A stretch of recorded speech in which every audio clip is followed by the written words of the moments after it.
Hi, I'm Daniel from Tech65, and we are right here at the Samsung offices in Singapore taking a first look at the Samsung Galaxy S3. Well, technically this is a second look, but since our London correspondent Jarek didn't have too much time to spend with it, so we're just going to do a second one just for you to give you a little bit more detailed look at the device. Now, a few things I need to tell you first. First of all, this is not the final product. So there will still be things that might change.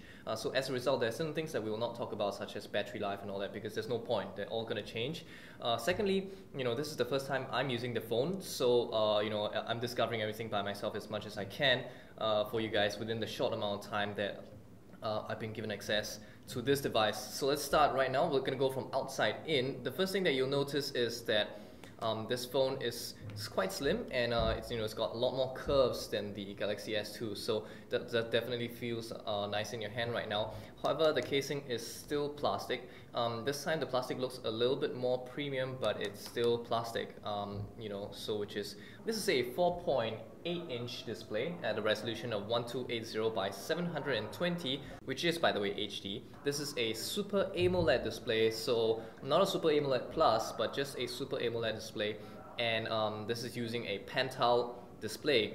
Now, the other thing that we want to take a look at is the inside. Despite the fact that some other companies like HTC have decided to go into an integrated battery, the Galaxy S3 is still using a replaceable battery and is still expandable by micro SD card, so this is something good. However, they have upgraded to a micro SIM card just like everybody else in the market today. Now, since we're at the back, let's take a look.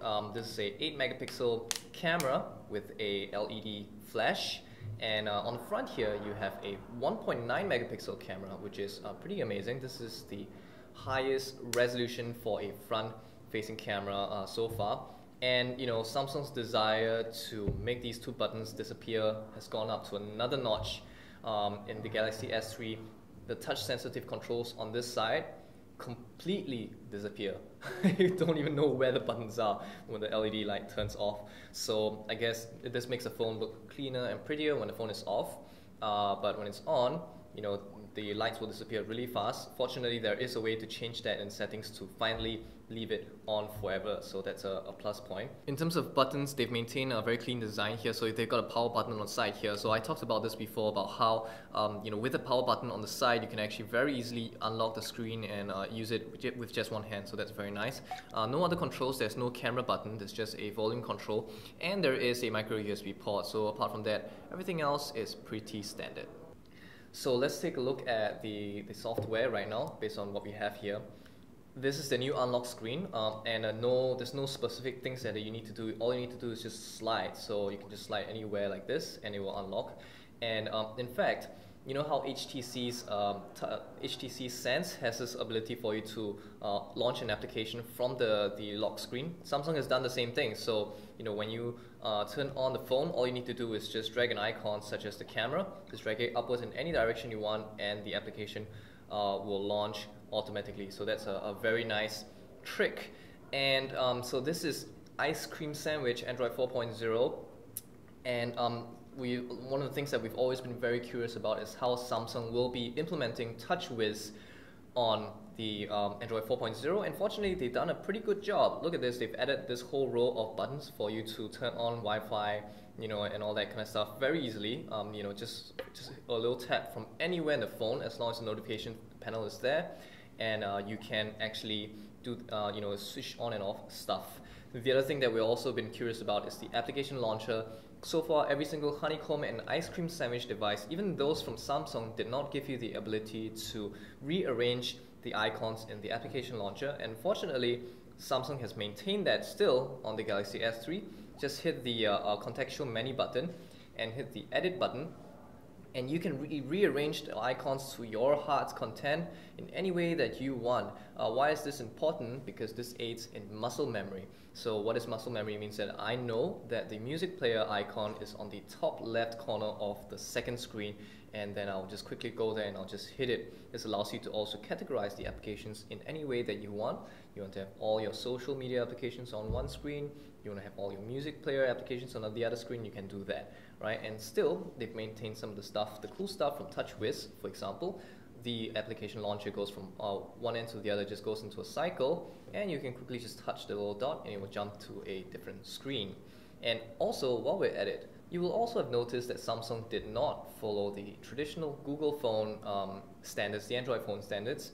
So on Ice Cream Sandwich, usually you're supposed to have a home button, a alternate tab like an app switching button, and a back button, but Samsung has not followed that. They've maintained the traditional buttons that you found on all the older versions of Android with the contextual menu button still here in this new version of the Galaxy S. So with that, they managed to hide buttons like this, including even the Play Store. So Samsung has done pretty huge modifications to Ice Cream Sandwich compared to what HTC has done. Even though Samsung did not stick with the standard Ice Cream Sandwich buttons, this is still an Ice Cream Sandwich device. So instead of having a dedicated button for the alternate tab, you now press and hold the home button and you can now quit them. So I can just quit them by sliding off like that.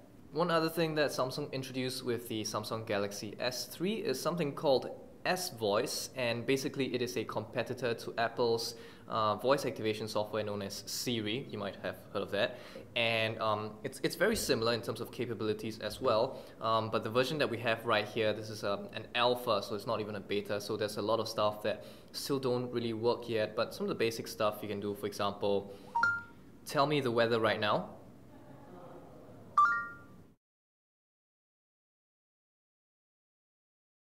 Here is the weather for Telok Blangah New Town, Singapore. And it's actually pretty good. I've tried it just now in a meeting room filled with people, and it was able to get, just like Jarek, I was able to get the words that I was saying, except that, of course, right now, because it's an alpha software, there's some commands that it cannot recognize. So beyond the usual fun stuff like this, or, you know, stuff like, what is the time right now? 13:28.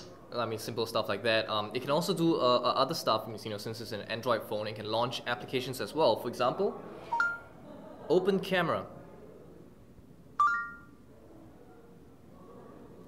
And there you go, you got the camera launch right here. So the cool thing about this is that the S-Voice can also be activated from the lock screen using a specific wake-up command that you can customize. So the default one that you see everybody showing off is Hi Galaxy. So we've changed it to something else so that it will activate, just to show you that you can customize it. So just turn on a screen and say your unlock command. So for mine is Tech65 is here. There you go, so you just unlocked with my voice command itself. So supposedly I can do that from here as well. Tech65 is here. What is the weather right now?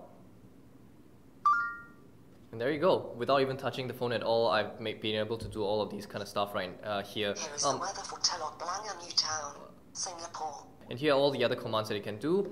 There's tons actually. So weather, set a timer, there's a driving mode, music player, you know, send a text message and things like that. Another application I want to show you is the video player. So I'm just going to go launch it right here. And this is kind of showing off a little bit of the specs of the phone itself. This is running on a quad-core 1.4 gigahertz CPU by Samsung, so it's a kind of like their own CPU. And over here you can see that you know, the phone is powerful enough to generate previews and have them all play back, you know, while you know, even though it's just over here on this particular screen. So there's tons of videos here. There's 38 videos altogether that's just kind of playing like this. And another cool thing about it, if I launch this particular trailer, there's this new pop-up video player which you can touch right here. And what this does is that it puts the video player in a little pop-up. Let me just lower the volume a bit. And allow the video to play even though you're doing other stuff. So for example, let me just go back to the ad launcher again and launch the web browser. So you can see that you know, when you're surfing the web and stuff like that, you can still view the video clip. So you know, I guess you'll have to figure out what kind of context you'll be using this, but nevertheless, it's a nice way to show off the powerful CPU on this particular phone. It's not the first time Samsung is doing something like this. If you remember, on their tablets they have a lot more pop-up widgets. In this case, for the mobile phone, it's only the video player. The Samsung Galaxy S3 also comes with NFC built in, and Samsung built their own software called S-Beam to make it easier to do that. So for example, I can launch the camera application, and let's say I could take a photo of this little card here, right? and I'll go to the app launcher. It's the camera viewer itself, and I can take it and take another Samsung phone, another S3, and touch it like this, and you say touch to beam, right? And then they will have ready to send files via S-beam, and they will say separate, and then after that they will attempt to transfer the pictures over. So that's some of the highlights for this particular phone. It comes with two colors. So this one is blue, and the other one is white. So there is no more black model. This is a nice blue model and a white one right here. And the release date and all that have not been announced. What Samsung has said is that they will release this in the second quarter of the year. Right now we are in the second quarter, so I expect to see it before July, fingers crossed. And so no prices are released yet. So that is the Samsung Galaxy S3. The moment the phone is released, we will try to do an extensive review for Gear 65 if we can. And yeah, that's it. Hope you liked this video and you found this video useful and helpful to you. If you did, be sure to subscribe to our YouTube channel, youtube.com/65bits, and visit our website, www.tech65.org, for more of our awesome content.